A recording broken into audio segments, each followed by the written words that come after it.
من لم يحكم بما انزل الله فاولئک هم الکافرون. 6 صورت است که دیگه کفر میشه، یک صورت است که کافر نمیشه. اول کدام صورت است که آدم کافر میشه؟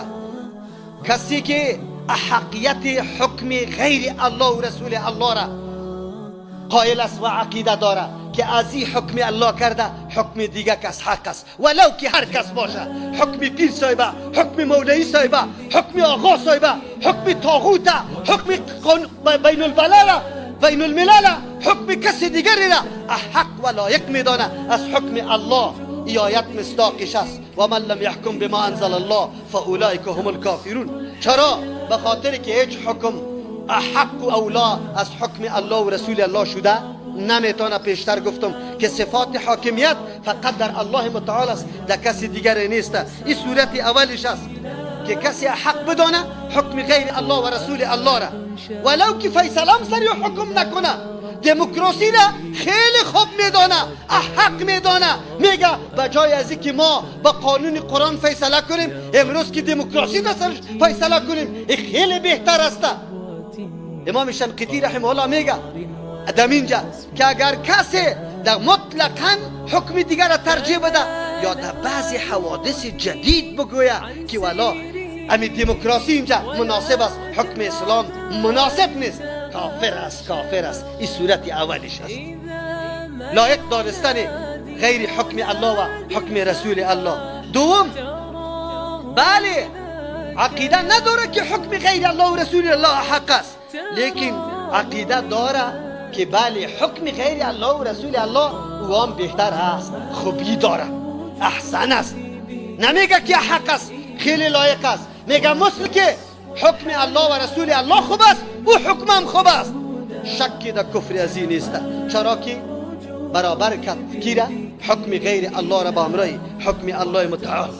از او خاطری هم کافر است و همی آیت سر از او صادق است و من لم یحکم بما انزل الله، حکم با منزل الله ای را میگه که هیچ حکم بالاتر از این حکم ندانی و هیچ حکم برابری حکم ندانی، تو باید این کار بکنی. سوم، بله عقیده داره که این حکم عقیده داره نداره که حکم غیر الله و رسول الله حق است، یکی. و عقیده داره که مثل حکم الله نیست، ایرام عقیده نداره، لیکن میگه که فیصله به او حکم جایز است، روا است. مثل که سری حکم الله و رسول الله فیصله میکنی، سری از این فیصله جایز است، گپ در عقیده میرسه. این آدم هم کافر است. چرا؟ باز الله را در جواز حکم برابر کرد با امرای الله مخلوق طاغوت هر کسی را که این تابعداری میکنه در این برابر کرد. به خاطر از اینکه میگن این حکم از هم قابل عمل است و این جایز است. نه عقیده نداره که او حق است، عقیده نداره که مثل حکم الله است، لیکن تنها به جوازش قائل شده که بله مثل که حکم به الله با آن چیزی که الله نازل کرده و رسول الله گفته سری از او جایز است، سری از اون جایز است. چهارم، بله یادم میگه که حکم الله و رسول الله حق نیست، حق است، لیکن حکمی که غیر الله و رسول الله هست ای اگرچه حق از حکم الله و رسول الله نیست، لیکن خیلی شامل است، خیلی کامل است، مطابق حالات امروزی هست. قائل نیست، عقیده نداره به اینکه ای حق است، لیکن میگه نه ای مطابق حالات موجوده است و خیلی شامل و کامل است. ای آدم هم کافر است، به خاطر اگرچه صراحتاً در زبان قول نمیکنه که حکم از حکم الله و رسول الله کده بهتر است یا حق است، لیکن در ضمن بالکل ایقتش لازم است. چرا؟ وقتی حکم غیر الله را شامل و کامل بگویی، مطابق حالات و وضعیت فعلی بگویی، معلوم شد که قائل به نقصان حکم کی شدی؟ الله و رسول الله شدی. پنجم صورت میگه که محاکم غیر شرعی را در جای محکمه های شرعی قرار دادن.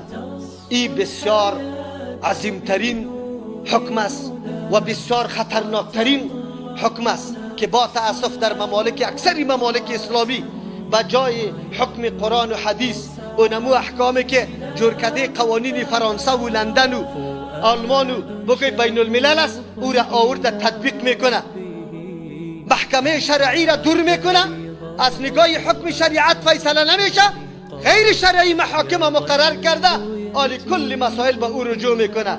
این دیگه خطرناکترین کفر است، شاملترین کفر است و این خیلی عظیم هم است. در این عصر و حاضر امام این گپا خیلی زیاد میشه که خصوصا اون ممالکی که قوانین اسلامی نداره محاکم غیر شرعی را در جای محکمه های شرعی قرار داده و مردم سرش فیصله میکنه.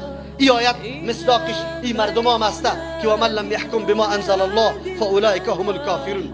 ششم صورتش که با تأسف در دیار ما و شما از دیر زمان تا آلی را موجود است و گاهی برادرها سرمه انتقاد میکنه که مولوی صاحب تو خودت عالم هستی، از دهنت چی می فاش میبرایه، فاش میگی، بد میگی، علما را بد میگی، لعنت میگی. من میگم که نه، تو خبر نداری، لعنت الله گفته. الله میفرماید کسی که حکم الله را پنهان میکنه، در قرآن کریم عالمی که حق تابعداری نمیکنه، کتمان حق میکنه، او را سگ گفته. که عالمی که بیان نمیکنه دین به مردم، او را خر گفته. نعوذ بالله. الله میگه ان الذين يكتمون ما انزلنا من البينات والهدى من بعد ما بيناه للناس في الكتاب اولئك يلعنهم الله ويلعنهم اللاعنون. کسی که کتمان میکنه آن چیزی را که الله میگه ما در کتاب بیان کردم برای مردم و این مردم بیان نمیکنه، این مردم کدام طایفه است؟ الله میگه سریازی الله لعنت میگه و هر چیزی که لیاقتی لعنت گفتن نداره، مایه و پرندم سرش لعنت میگه. دیگر خود چی میکنی؟ این کاری من نیست، بیا اینو لی برات میگم. ششم صورت آیت امی است، میایه رسوم جاهلیت خدا ترجمه میده بالای حکم الله، سمجوته جور میکنه، راه ها را جور میکنه. دختری فلانی زنا کده، بچهش زنا کده، آلی سرش یاد دور زدن و سنگسار است. این جمعی ملای ناملا، ملکی ناملک، آجی ناجی جمع میشه، فیصله میکنه. ما و شما برای خود یک سنگ داریم. کدام سنگ داره؟ سنگ ظلم، سنگ کفر، سنگ بی‌غیرتی. این مردم ها در روز قیامت جواب میدن. لذت ها را، زنا ها را بچه فاسق برادر فاسق کرده. اینی آجی ملا، اینی وکیل جمع میشه. دختری بیگناه، همشیری بیگناه بیچاره را، معصومی بیچاره را، او را به بد برای از این کسی که دختر گریختانده برای از او داده رایسته نکاحش امین ملای ناملا بسته میکنه. و من لم یحکم بما انزل الله فاولئک هم الکافرون. ترجیح میده احکام جاهلیت، رسومات جاهلیت، رسومات قومی را. امروز نکاحایتان به چی میشه؟ راستتان بگوی. آرایش کردن زن چیست؟ دیوسی نیست؟ بیغیرتی نیست؟ رویز چیره لچکو سنگو جاملیشه سینتیشه خب با محترم گل پوش کو، خب نشان نما کو که کلی مردم بیا برک بزنه، یک دفعه او رسایی کنه، باز کوچه گردون شد، باز فیلم پوری کشه، باز در اینترنت بنداز، باز نه قطعی امی بیناموسی نعوذ بالله، قطعی زنید در مجلس عام اختلاط مرد و زن رقص بکو، سینه چپه کو. او بی غیرت ظالم، کدام حکمتو حاکم کردی؟ تو سبا جنازه داری، تو سبا نماز میخونی؟ بکنی برم این طور ملا را آدم چی بکنی؟ اینمی ملا اینا ملا میره نکاح اینی طور فاسقا را بسته میکنه دور از حاضر مجلس مسلمان های واقعی. کدام بی غیرتیست که دی دین نامده؟ این دختری که میره تا تلویزیون رقصا میکنه، سینه را چپا میکنه، او برادر دارد؟ برادری دیوس نداره؟ پدری دیوس نداره؟ کوکوی دیوس نداره؟ بابای دیوس نداره؟ سبا باز او خبیث انفجار کشته میشه میگه شهید شد، شراب خورده میگه شهید شد، دزدی نکرده میگه شهید شد، رقصا را کرده. او کسای فاسقای فاجرای که در گردش چک چک میکنه، در زیر پول پیسه او گم میشه. او دختر او جماعت کدام جماعت است؟ این فیصله با کدام فیصله است؟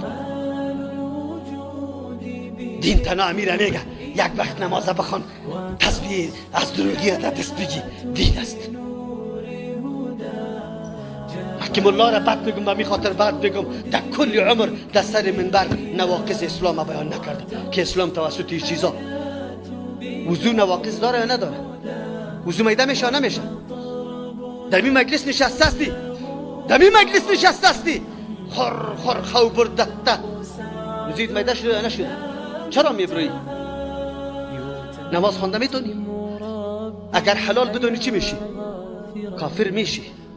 اسلام نواقض نداره که اسلام میده شود. هر کاری که ما کردیم اسلام ما اسلام است، اسلام ما اسلام است. کل عمر در دنیای کفر تیر کرده، شراب خورده، کسی شاهد نداره سرش که همین نماز خوانده باشه. کل عمر در زنا تیر کرده، مردهش این جبیه این ملای خبیث برش چی میکنه؟ برای 2 روپه، برای 100 روپه، برای 1000 روپه، گوی ده او سرش گوی ده ای سرش رفته رایسته. بسیار خوب جوان، بسیار نیک جوان. مناسب تو خوب ببین، حقیقت ها را ببین. تو مسئول هستی در روز قیامت، از تو سوال میشه. مصداق آیت 6 صورت شد که کفر است.